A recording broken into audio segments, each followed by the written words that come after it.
Yo, what's up guys? For today's video nga pala, kumain tayo ng beef mommy noodles guys. Dito lang sa Grayson's Dim Sum and Noodles sa may San Juan City guys. So ito nga pala, ito may mga ano sila, authentic na Chinese cuisine dito guys. Chinese food, Japanese food ba to? Chinese food to guys. Chinese cuisine. Ito may mga pancit canton, merong pork sweet and sour.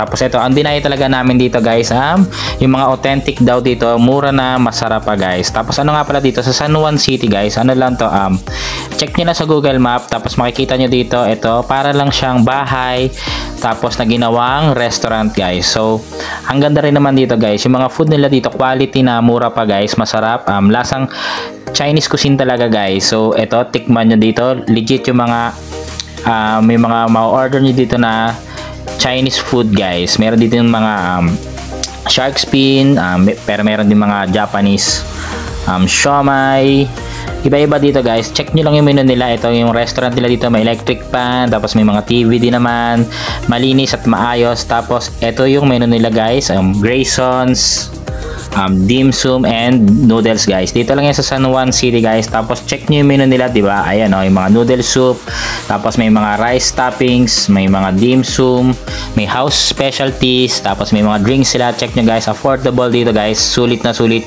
So ano nga pala dito guys, napupuno rin dito ng mga tiga San Juan City guys, mga empleyado, estudyante, kahit yung mga ano dito guys, yung mga nakatira dito guys. Tapos ito, dumating na yung order namin dito guys.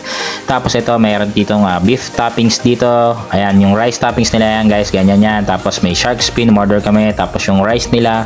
Tapos guys, ang maganda rito guys, mabilis yung service nila dito guys. Kasi marami yung kitchen staff nila dito, pati sa dining nila.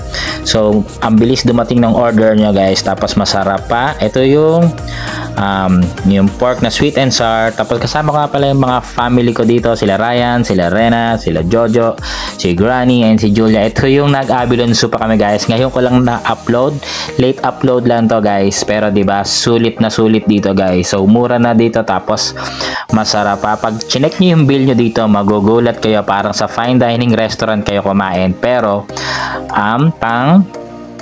pang economy lang ang presyo dito guys, budget friendly, murang-mura lang guys, masarap na, para ka na legit na Chinese restaurant. So pang masa, masarap dito guys. Tapos tingnan nyo naman kahit yung mga garnish, tapos yung plating, makikita nyo masarap talaga. So hindi tayo mapapahiya sa pag-refer neto.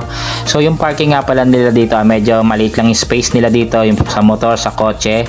So ipapakita ko na lang sa end ng video guys. So yung mga grab driver, may mga rider, yung mga nag-o-office, estudyante. So dito, pero ito sulit talaga tong beef wonton. Ito talaga yung sinadya ko kasi first time ko lang tumikim nito. Tapos ito, mura na, masarap pa. So legit.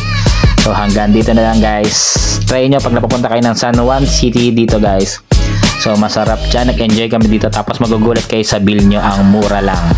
So 2 plus, 3 plus lang mga gastos nyo. Dami nyo nang nakain, busog na kayo dyan. So ito yung parking space nila dito guys. So thank you for watching. Bye bye.